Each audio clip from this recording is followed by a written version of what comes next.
Stress. Do you feel like you're going to explode? Or are you bouncing all over the place? How much stress is in your life? This edition of Sojourners Along the Way is going to address a very important topic for people's lives: stress. What causes stress? How can you do something about that stress?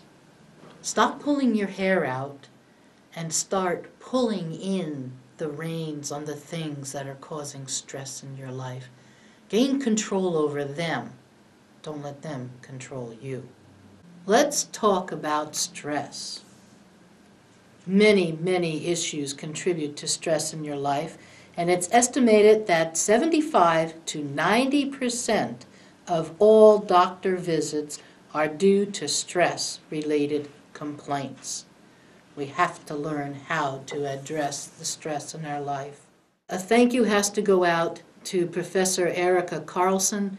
Because of watching one of her TED Talks, she mentioned something about another professor who happened to be addressing stress. I am very thankful that TED Talk allows people to use their information, and there's an excellent clip from TED Talk. So thank you, TED Talk. Thank you, Erica. I need to explain something about this next clip. I have to make a correction. I need to explain how this particular graph works. Well, there's an x-axis and a y-axis, and they have performance and stress level. It's showing that as your stress level increases, your performance goes down. We're adding a couple of extra slides so you can see your stress expands, your performance goes down. Learn how to handle stress. Where would you put yourself on this stress curve? Now, take a moment and think about it and be as honest as you can so you can get as much out of this program as possible. The stress curve. First comes performance, the green area. Laid back, inactive, and it says too little stress, underload. I'm not sure that I would call it that. I think I would call that very comfortable, a good place to be. And also, personally, I don't know that I would call it a stress curve, because I think the more stress that's in your life, the higher it goes. I don't think it goes back down. So I would like to make it the stress hill. And from the next area where it says fatigue at the top, just continue on up, because you're getting more and more stressful as you get more of these things in your life. And hopefully with this program, you can get rid of some of those. So, fatigue, optimum stress. Exhaustion, too much stress, overload. And I forgot to say the color of the second area, which was the yellow. This next one, what color do you want to call that? But that's where I think it should start going up, because it says too much stress. And if you're overloaded, that's not going downwards, that's going up. And then the red area, that's for the alert, anxiety, panic, anger, breakdown, burnout. We don't want to get there. That's overdone, that's overload. So please, I hope this program will help you to learn how to handle, to first recognize stress in your life if you're not already aware of it, and then what do you do to get it out of your life? We'll be covering all of these areas, okay? You are holding a cup of coffee when somebody comes along and bumps into you or shakes your arm, making you spill your coffee everywhere. Why did you spill the coffee? Well, because someone bumped into me, of course. Wrong answer. You spilled the coffee because there was coffee in your cup. Had there been tea in the cup, you would have spilled tea. Whatever is inside the cup is what will be spilled out. Therefore, when life comes along and shakes you, which will happen, whatever is inside you will come out. It's easy to fake it until you get rattled. So we have to ask ourselves, what's in my cup? When life gets tough, what spills over? Joy, gratefulness, peace, and humility? Or anger, bitterness, harsh words, and reactions? You choose. Today, let's work towards filling our cups with gratitude, forgiveness, joy, words of affirmation, kindness, gentleness, and love for others. What is your cup filled with? What's on the inside of you? When you get squeezed, what comes out? When the world hands you lemons, learn to make lemonade. Turn it into something positive. I decided to use this image because it was something funny regarding a very serious topic. Signs of stress. Where it hurts. Stress can affect body and brain and behavior, but often the warning signs go unheeded as momentary freakouts snowball into a life racked by tension and take a toll on health. Experts say staying vigilant about common signals and symptoms of unchecked stress serves as a first line of defense. Here's what to mind, because you can't just shrug it off. We're going to go top to bottom, left to right, but starting on the right side because that's the highest point. Headaches, such as tension or migraine. Pain, muscle tension or pain, as in the neck or shoulders or back. Mood, irritability or anger. Chest pain, don't ever ignore it.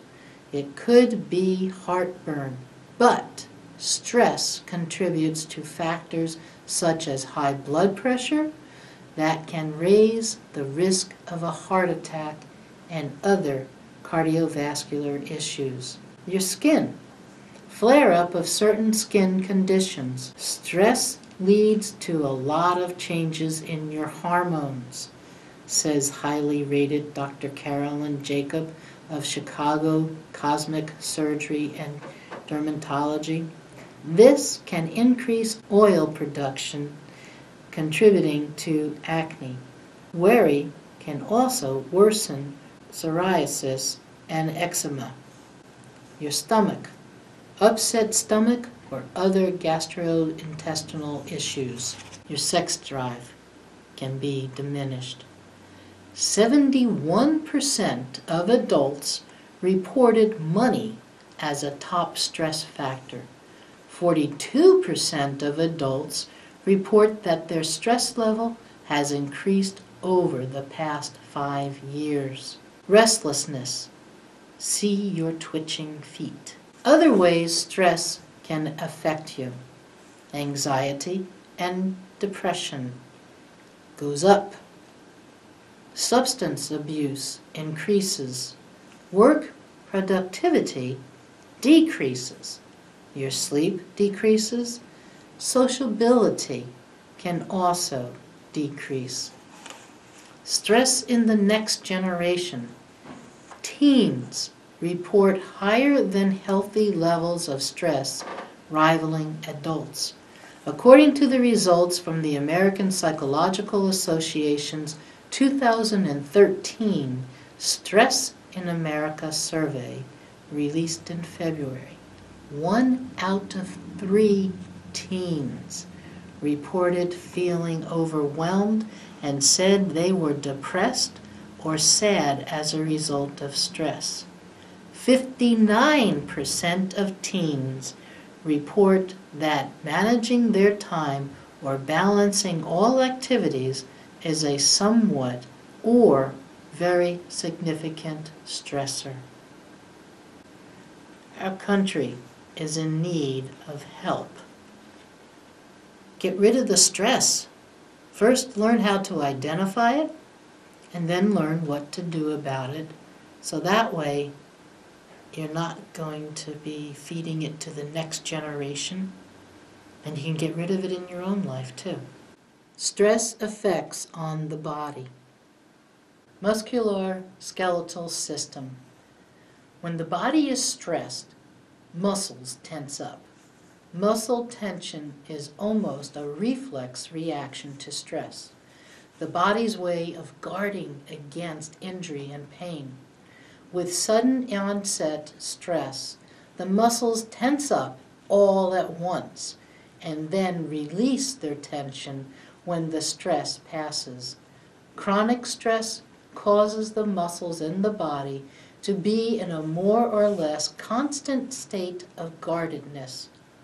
When muscles are taut and tense for long periods of time, this may trigger other reactions of the body and even promote stress-related disorders. For example, both tension-type headache and migraine headaches are associated with chronic muscle tension in the area of the shoulders, neck, and head. Millions of individuals suffer from chronic painful conditions secondary to musculoskeletal disorders. Often, but not always, there may be an injury that sets off the chronic painful state. What determines whether or not an injured person goes on to suffer from chronic pain is how they respond to the injury. Individuals who are fearful of pain and re-injury and who seek only a physical cause and cure for the injury generally have a worse recovery than individuals who maintain a certain level of moderate, physician-supervised activity. Muscle tension and eventually muscle atrophy due to disuse of the body all promote chronic stress-related musculoskeletal conditions. Relaxation techniques have been shown to effectively reduce muscle tension, decrease the incidence of certain stress-related disorders such as headache, and increase a sense of well-being. Respiratory system. Stress can make you breathe harder. That's not a problem for most people, but for those with asthma or a lung disease such as emphysema, getting the oxygen you need to breathe easier can be difficult. And some studies show that an acute stress, such as the death of a loved one, can actually trigger asthma attacks in which the airways between the nose and the lungs constricts. In addition, stress can cause the rapid breathing or hyperventilation that can bring on a panic attack in someone prone to panic attacks. Working with a psychologist to develop relaxation and breathing strategies can help. Cardiovascular.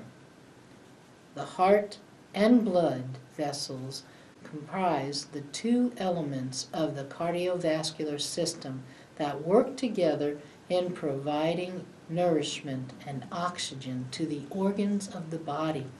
The activity of these two elements is also coordinated in the body's response to stress. Acute stress, stress that is momentarily or short-term, such as meeting deadlines, being stuck in traffic, or suddenly slamming on the brakes to avoid an accident, causes an increase in heart rate and stronger contractions of the heart muscle with the stress hormones, adrenaline, noradrenaline, and cortisol, acting as messengers for these effects. In addition, the blood vessels that direct blood to the large muscles and the heart dilate, thereby increasing the amount of blood pumped to these parts of the body and elevating blood pressure. This is also known as the fight or flight response. Once the acute stress episode has passed, the body returns to its normal state. Chronic stress, or a constant stress experienced over a prolonged period of time, can contribute to long-term problems for heart and blood vessels. the consistent and ongoing increase in heart rate and the elevated levels of stress hormones and of blood pressure can take a toll on the body. This long-term ongoing stress can increase the risk of hypertension, heart attack, or stroke. Repeated acute stress and persistent chronic stress may also contribute to inflammation in the circulatory system, particularly in the coronary arteries, and this is one pathway that is thought to tie stress to heart attack. It also appears that how a person responds to stress can affect cholesterol levels. The risk for heart disease associated with stress appears to differ for women depending upon whether the woman is pre- or post-menopausal. Levels of estrogen in pre-menopausal women appears to help blood vessels respond better during stress, thereby helping their bodies to better handle stress and protecting them against heart disease. Postmenopausal women lose this level of protection due to the loss of estrogen, therefore putting them at greater risk for the effects of stress on heart disease. Endocrine. When the body is stressed, the hypothalamus signals the autonomic nervous system and the pituitary gland, and the process is started to produce epinephrine and cortisol, sometimes called the stress hormones. Adrenal glands, near the kidneys, stress signals from the hypothalamus cause the adrenal cortex to produce cortisol and the adrenal medulla to produce epinephrine. This starts the process that gives your body the energy to run from danger. The liver. When cortisol and epinephrine are released, the liver produces more glucose, a blood sugar that would give you the energy for fight or flight in an emergency. For most of you, if you don't use all of that extra energy, the body is able to reabsorb the blood sugar even if you're stressed again and again. But for some people, especially people vulnerable to type 2 diabetes, that extra blood sugar can mean diabetes. Who's vulnerable? The obese and races more inclined to diabetes, such as Native Americans. Studies show that if you learn how to manage stress, you can control your blood sugar level, sometimes nearly as much as with medication. Gastrointestinal. The esophagus. When you're stressed, you may eat much more or much less than you usually do. If you eat more or different foods or increase your use of alcohol or tobacco, you can experience heartburn or acid reflux. Stress or exhaustion can also increase the severity of heartburn pain. Stomach. When you're stressed, your brain becomes more alert to sensations in your stomach. Your stomach can react with butterflies or even nausea or pain. You may vomit if the stress is severe enough, and if the stress becomes chronic, you may develop ulcers or severe stomach pain even without ulcers. The bowel. Stress can affect digestion and what nutrients your intestines absorb.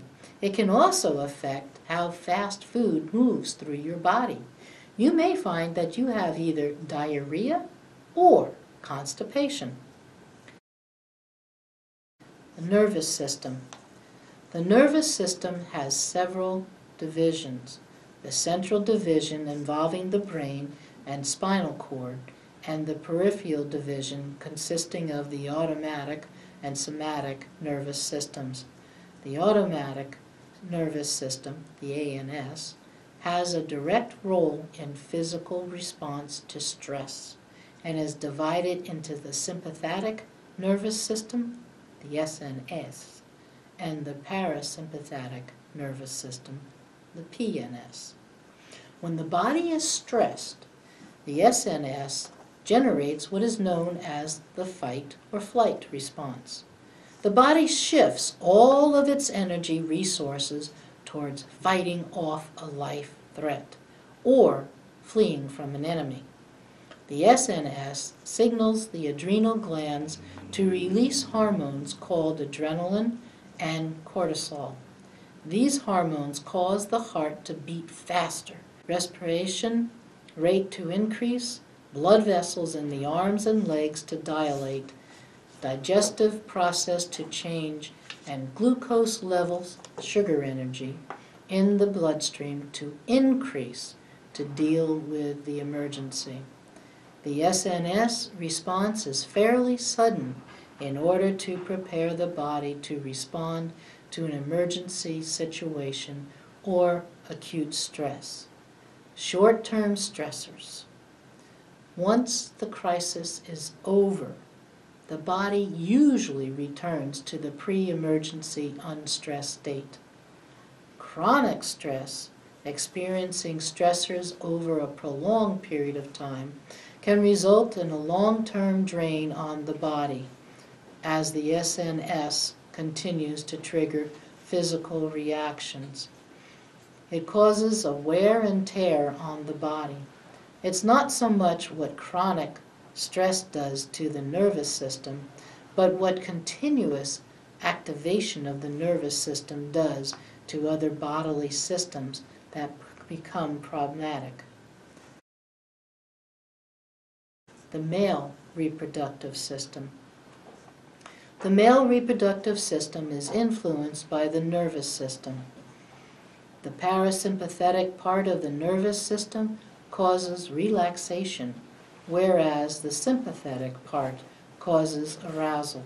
In the male anatomy, the autonomic nervous system, also known as the fight or flight response, produces testosterone and activates the sympathetic nervous system, which creates arousal. Stress causes the body to release the hormone cortisol, which is produced by adrenal glands. Cortisol is important to blood pressure regulation and the normal functioning of several body systems, including cardiovascular, circulatory, and male reproduction. Excess amounts of cortisol can affect the normal biochemical functioning of the male reproductive system. Chronic stress, ongoing stress over an extended period of time, can affect testosterone production, sperm production, and maturation, and even cause erectile dysfunction or impotence.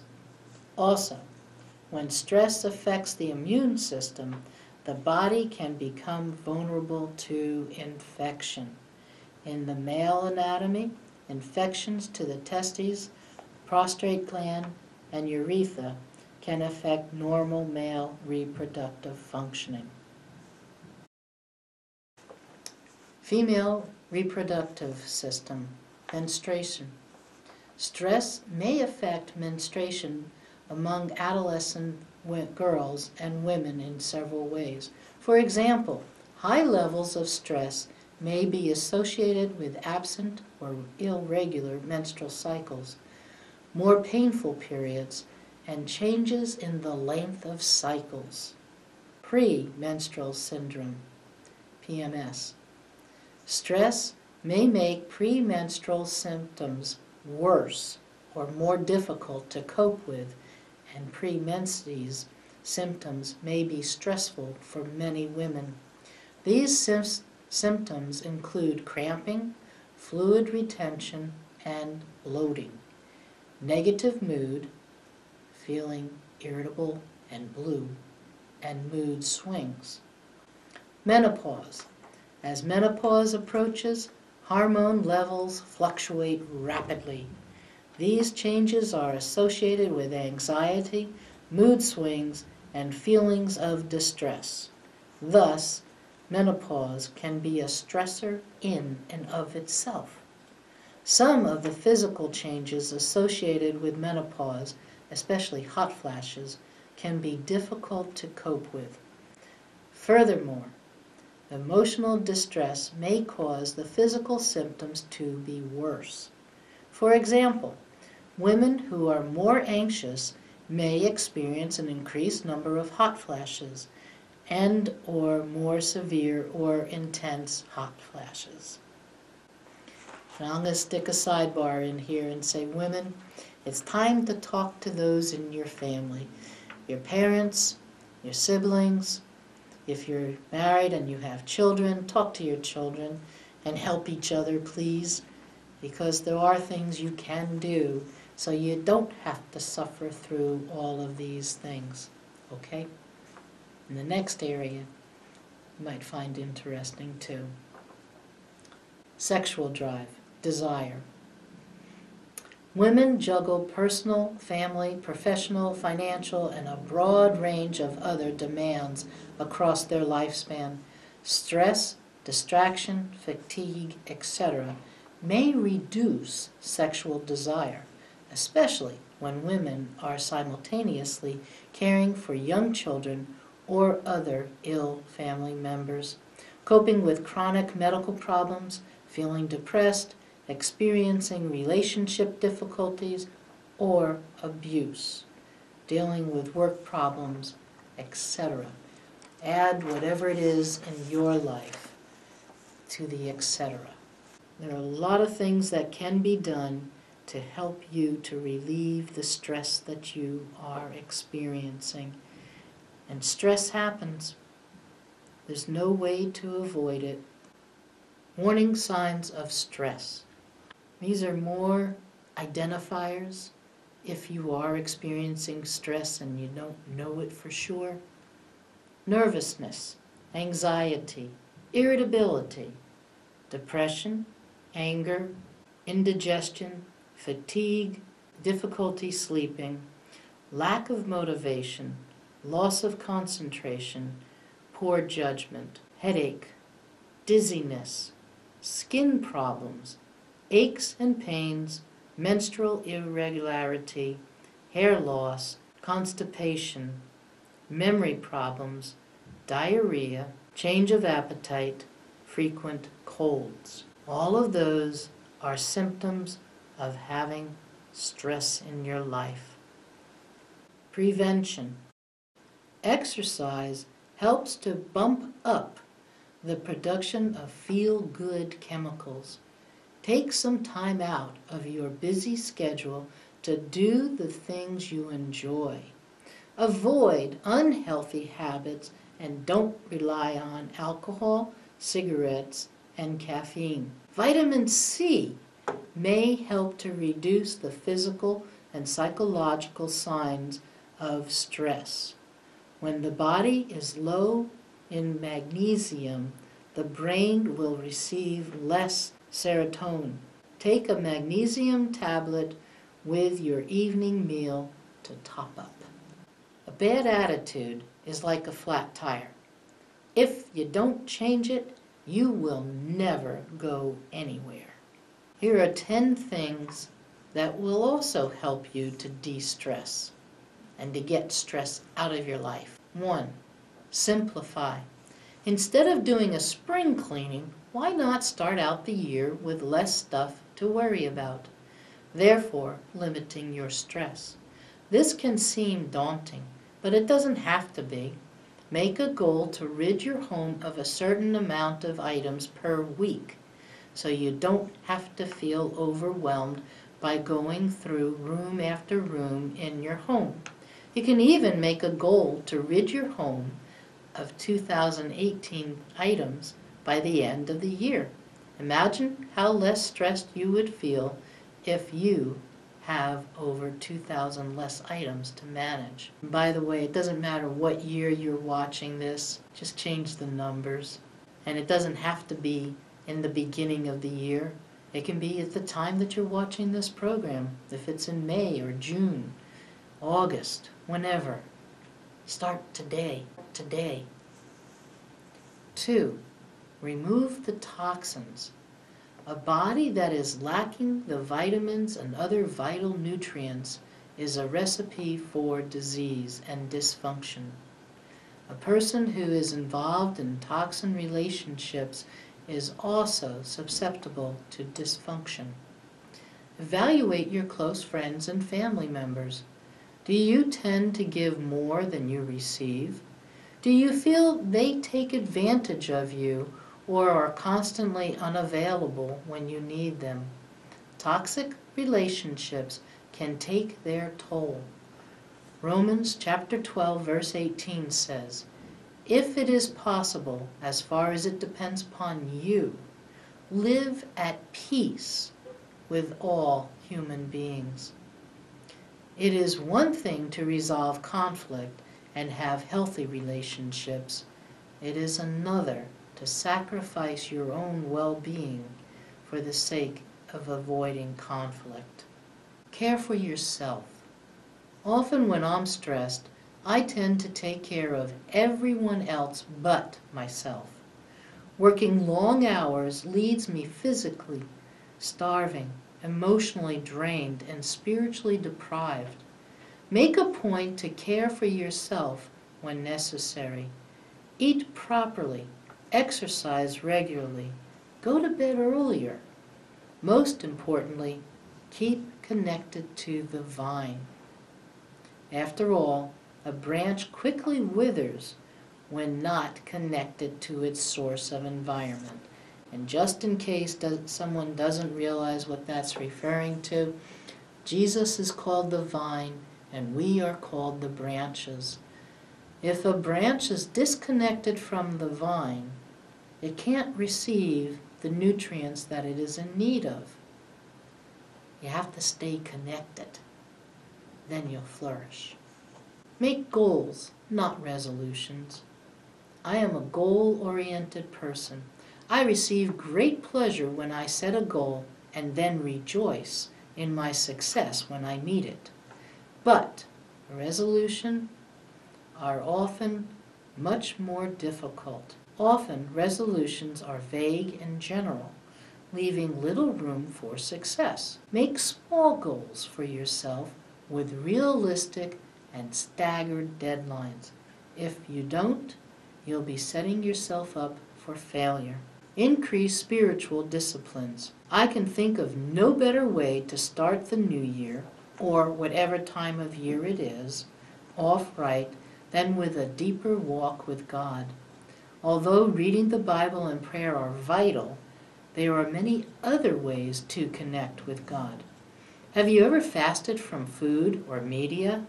Except for Sojourners Along the Way programs, okay? And other vital programs that will help you on your spiritual journey. Do you journal the revelations God gives you in God's Word? Do you take time to recharge through solitude and silence?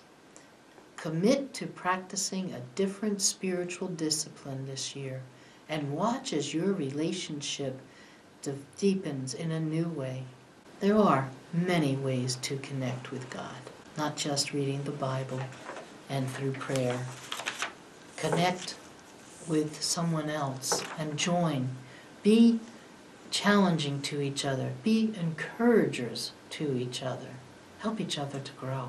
Don't sweat the small stuff. I am notorious for focusing on the negative before it has even happened. This makes me lose focus on what's less important and distracts me from experiencing the joy in Christ. Instead of micromanaging every detail of your circumstances, focus on the positive, casting your cares on the Lord. Trust that God is in control. It will do your mind and spiritual health some good. Dream big. When you were a kid, It was easy for you to dream about what you wanted to be when you became an adult. However, when you became an adult, the busyness and harshness of life took its toll, and it became more difficult to dream. Get a blank piece of paper and answer the following question. When I die, I want to have done ... Write down whatever pops into your head. Create action steps to reach your dreams. Dream big. Go for it. Whatever's been on your heart that you have wanted to do for a long time, take the steps to make it happen. Do some spiritual cleaning. Do a routine check of your soul. Are there sins that are taking up space in your soul? Much like the cleaning to remove the clutter, remove the spiritual clutter too. Go to God and ask God to reveal anything that is keeping you from an intimate relationship with God. Let it go. Spiritual baggage can weigh you down, increasing your stress and making life less enjoyable. Are there circumstances or situations that need your forgiveness? Or do you need to see life from a different perspective so you can see what part you played in the conflict? The more you forgive, the quicker the act becomes. Soon you will feel freer than ever without all that baggage of sin weighing you down. Let it go. Create a vision and mission statement. It's easy to get bogged down in the day-to-day activities that comprise your life. But where would you like to see yourself in 1, 5, or 10 years from now? A vision statement summarizes your life. The mission statement lists the steps you take to achieve that vision. Big companies create vision and mission statements for their businesses so they don't derail them off course. If companies that desire success plan for it, then why not wait? Proverbs 29:18 says, "Without vision, the people cast off restraint." Place these statements on a bedroom mirror or a place you frequent so you can be reminded every day of what you want your life to be. The new year truly can be a new beginning for you. Or just remember, this is a new beginning for you. Each and every day is a new beginning, so it doesn't have to be just at the beginning of a new year. These steps will help you embrace rather than dread the new year. It will also afford you the freedom to become the person you have always wanted to be. Don't wait for things to get easier, simpler, or better. Life will always be complicated. Learn to be happy right now. Otherwise, you run out of time. Just because we're in a stressful situation doesn't mean that we have to get stressed out. You may be in the storm. The key is, don't let the storm get in you. 20 simple ways to de-stress in under 10 minutes. 1. Send a friendly email to a friend. 2. Read an inspirational quote and share it with someone. 3. Smile. 4. Say thank you to someone. 5. Give your mother, father, sister, or brother a call. 6. Ask a friend to join you for a healthy dinner. 7. Hug someone you love. 8. Don't nag. 9. Laugh out loud. Go to bed 1 hour earlier. 11. Put your favorite music on and sing. 12. Declutter. 13. Say no to one thing that compromises your goals. 14. Turn off the news. 15. Sit outside. 16. Play with a pet. 17. Light a scented candle. 18. Say a prayer for someone. 19. Write down one positive thing about your day. 20. Let go of one grudge. Start with just one of them, but start someplace. It doesn't have to be number 1, If you're more comfortable with one of the others, go for it. These are all suggestions, ways to help you get rid of stress. And I'm going to read them again without saying the numbers. There are a lot of good ideas here. What can you start to do today to help get rid of some of the stress in your life, some of the stressors? Send a friendly email to a friend. Read an inspirational quote and share it with someone. Smile. Say thank you to someone. Give your mother, father, sister, or brother a call. And I'll add a different relative too. Grandma, grandpa, aunts, uncles, cousins, nieces, nephews. Someone in your family. Or a friend that you haven't spoken to in a while. Ask a friend to join you for a healthy dinner. Now, we have to define healthy dinner. That's another program all by itself, and there are several programs on Sojourners Along the Way that address the issue of eating healthily and getting healthy. Check them out. Sit outside. Hug someone you love. Don't nag. Laugh out loud. Go to bed 1 hour earlier. Put your favorite music on and sing. Declutter. Say no to one thing that compromises your goals. Turn off the news. Sit outside. Play with a pet. Light a scented candle. Say a prayer for someone. Write down one positive thing about your day. Let go of the grudge. Holding a grudge doesn't hurt anybody except yourself.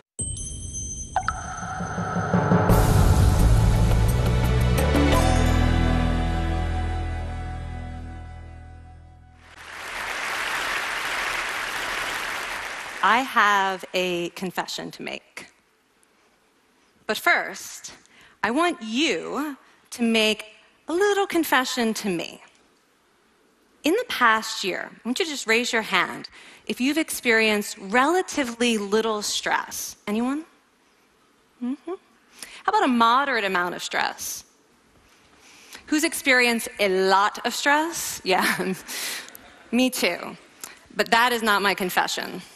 My confession is this: I am a health psychologist, and my mission is to help people be happier and healthier. But I fear that something I've been teaching for the last 10 years is doing more harm than good, and it has to do with stress. For years, I've been telling people stress makes you sick. It increases the risk of everything from the common cold to cardiovascular disease. Basically, I've turned stress into the enemy. But I've changed my mind about stress. And today, I want to change yours. Let me start with the study that made me rethink my whole approach to stress. This study tracked 30,000 adults in the United States for 8 years. And they started by asking people, how much stress have you experienced in the last year? They also asked, do you believe that stress is harmful for your health? And then they used public death records to find out who died. Okay, some bad news first. People who experienced a lot of stress in the previous year had a 43% increased risk of dying. But that was only true for the people who also believed that stress is harmful for your health. People who experienced a lot of stress but did not view stress as harmful were no more likely to die. In fact, they had the lowest risk of dying of anyone in the study, including people who had relatively little stress. Now, the researchers estimated that over the 8 years they were tracking deaths, 182,000 Americans died prematurely, not from stress, but from the belief that stress is bad for you. That is over 20,000 deaths a year. Now, if that estimate is correct, that would make believing stress is bad for you the 15th largest cause of death in the United States last year, killing more people than skin cancer, HIV, AIDS, and homicide. You can see why this study freaked me out. Here I've been spending so much energy telling people stress is bad for your health. So this study got me wondering, can changing how you think about stress make you healthier? And here the science says yes. When you change your mind about stress, you can change your body's response to stress. Now, to explain how this works, I want you all to pretend that you are participants in a study designed to stress you out. It's called the social stress test. You come into the laboratory, and you're told you have to give a 5-minute impromptu speech on your personal weaknesses to a panel of expert evaluators sitting right in front of you. And to make sure you feel the pressure, there are bright lights and a camera in your face, kind of like this. And the evaluators have been trained to give you discouraging nonverbal feedback, like this.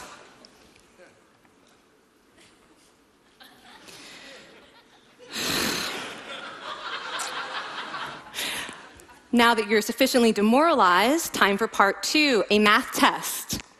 And unbeknownst to you, the experimenter has been trained to harass you during it. Now, we're going to all do this together. It's going to be fun. For me. Okay. I want you all to count backwards from 996 in increments of 7. You're going to do this out loud as fast as you can, starting with 996. Go. Go faster. Faster, please. You're going too slow. Stop, stop, stop, stop. That guy made a mistake. We're going to have to start all over again. You're not very good at this, are you? Okay, so you get the idea. Now, if you were actually in this study, you'd probably be a little stressed out. Your heart might be pounding, you might be breathing faster, maybe breaking out into a sweat. And normally, we interpret these physical changes as anxiety or signs that we aren't coping very well with the pressure. But what if you viewed them instead as signs that your body was energized, was preparing you to meet this challenge? Now, that is exactly what participants were told in a study conducted at Harvard University. Before they went through the social stress test, they were taught to rethink their stress response as helpful. That pounding heart is preparing you for action. If you're breathing faster, it's no problem. It's getting more oxygen to your brain. And participants who learned to view the stress response as helpful for their performance, well, they were less stressed out, less anxious, more confident. But the most fascinating finding to me was how their physical stress response changed.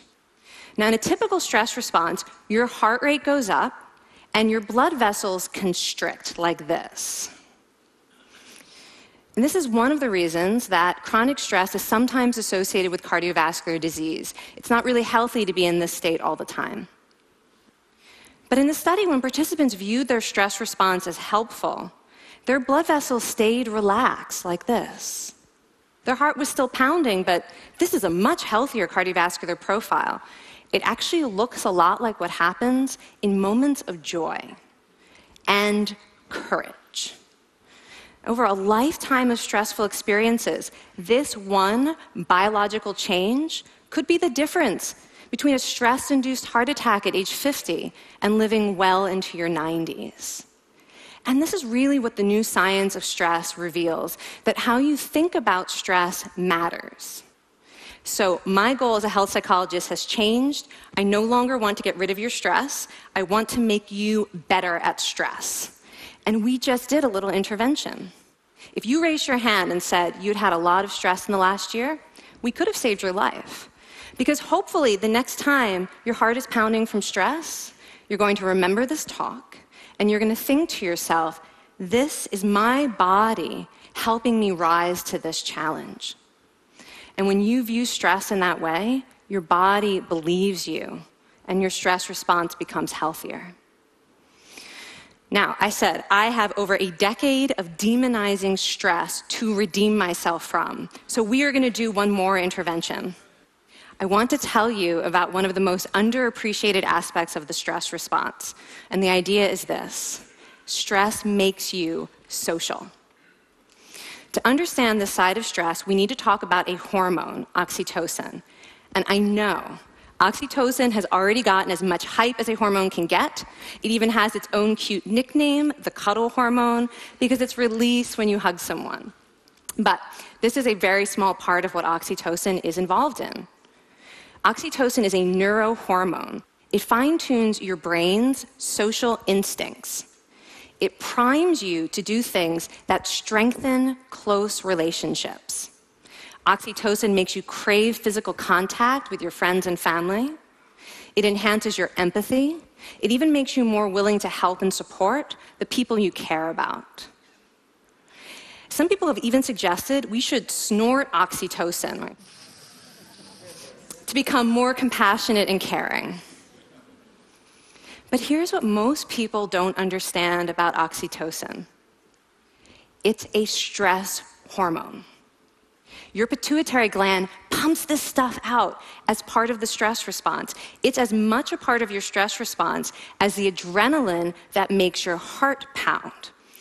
And when oxytocin is released in the stress response, it is motivating you to seek support.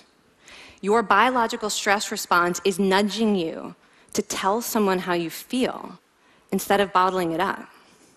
Your stress response wants to make sure you notice when someone else in your life is struggling so that you can support each other. When life is difficult, your stress response wants you to be surrounded by people who care about you. Okay, so how is knowing this side of stress going to make you healthier? Well, oxytocin doesn't only act on your brain, it also acts on your body. And one of its main roles in your body is to protect your cardiovascular system from the effects of stress. It's a natural anti-inflammatory. It also helps your blood vessels stay relaxed during stress.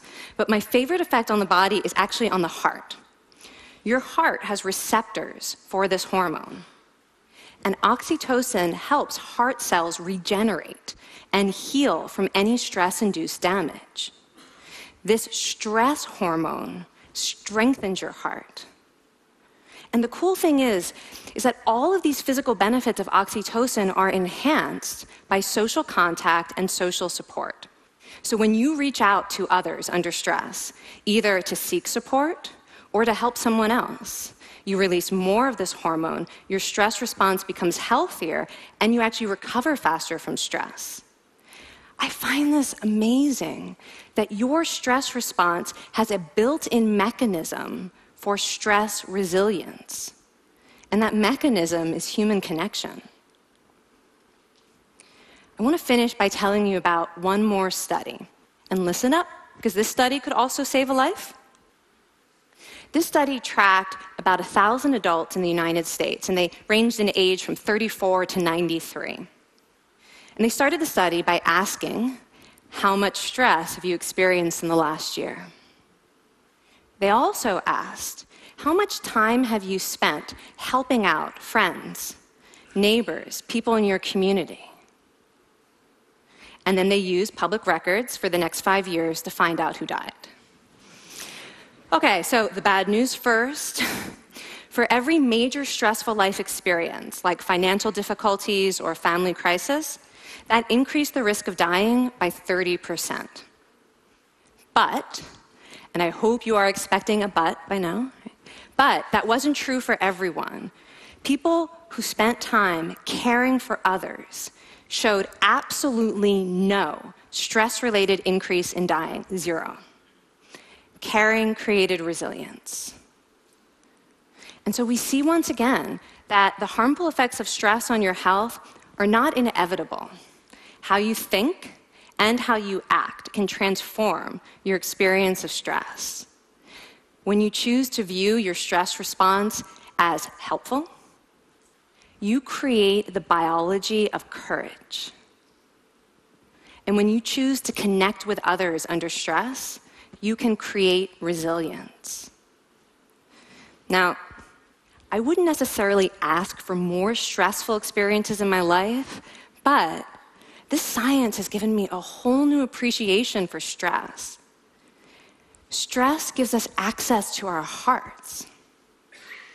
The compassionate heart that finds joy and meaning in connecting with others. And yes, your pounding physical heart working so hard to give you strength and energy. And when you choose to view stress in this way, you're not just getting better at stress, you're actually making a pretty profound statement. you're saying that you can trust yourself to handle life's challenges. And you're remembering that you don't have to face them alone. Thank you. Thank you.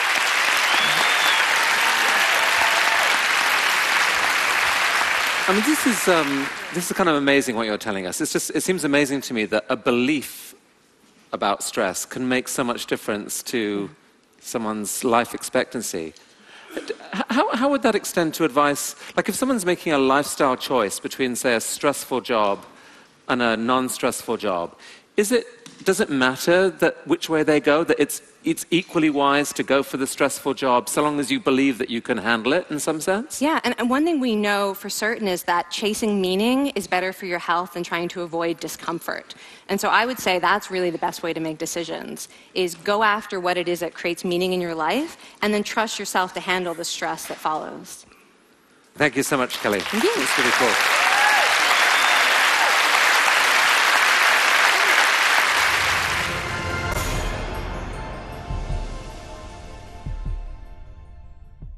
Tomorrow is never promised.